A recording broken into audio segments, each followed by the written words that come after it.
Bharatiya Janata party के वरिष्ठ नेता और छत्तीसगढ़ के प्रभारी ओम माथुर आज जयपुर में रहे। इस दौरान ओम माथुर से प्रदेश के बीजेपी नेता और कार्यकर्ताओं ने मुलाकात की। इधर ओम माथुर ने बीजेपी की सरकार बनने का दावा भी किया है। सुनिए।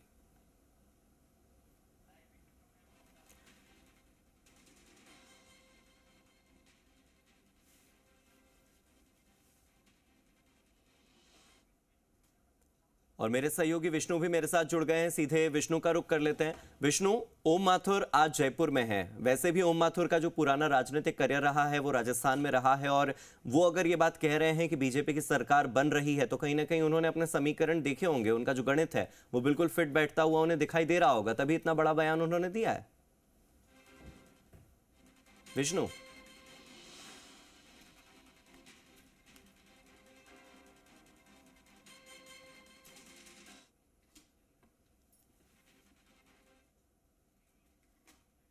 एक कंफर्टेबल मेजोरिटी से हम सरकार बनाएंगे।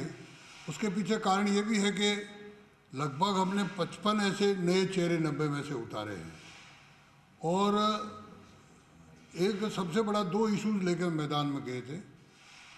एक, केंद्र सरकार की योजनाएं नीचे तक पहुंची, उसके लिए कार्यकर्ताओं को लगाया, और एक उसमें बहुत बड़ा उदाहरण किया।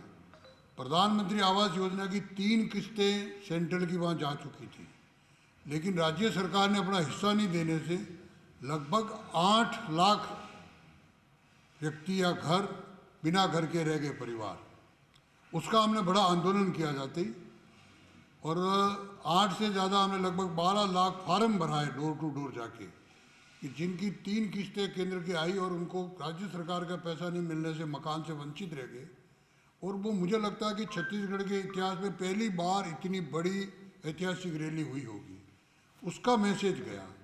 फिर ये जो इनका शराब घोटाले का कांड था, जिसमें इनके लगभग 8-9 महीने से इनके खास secretary, chief secretary, additional chief secretary तक के रैंक के लोग जेल में पड़े हैं, उससे भी अफसोस हुए। और सबसे बड़ी बात थी, पहली सरकार थी गाय के नाम से जिन्होंने भ्रष्टाचार किया। अलग अलग मत से उन्होंने गौशाला, वहाँ गोधन बोलते हैं, गोधन की योजना की। हमने खुद ने रमन सिंह जी से लगाकर साधारण कार्यकर्ता तक को पंचायत स्तर के गोधन पे भेजा, तो वहाँ कुछ नहीं निकला।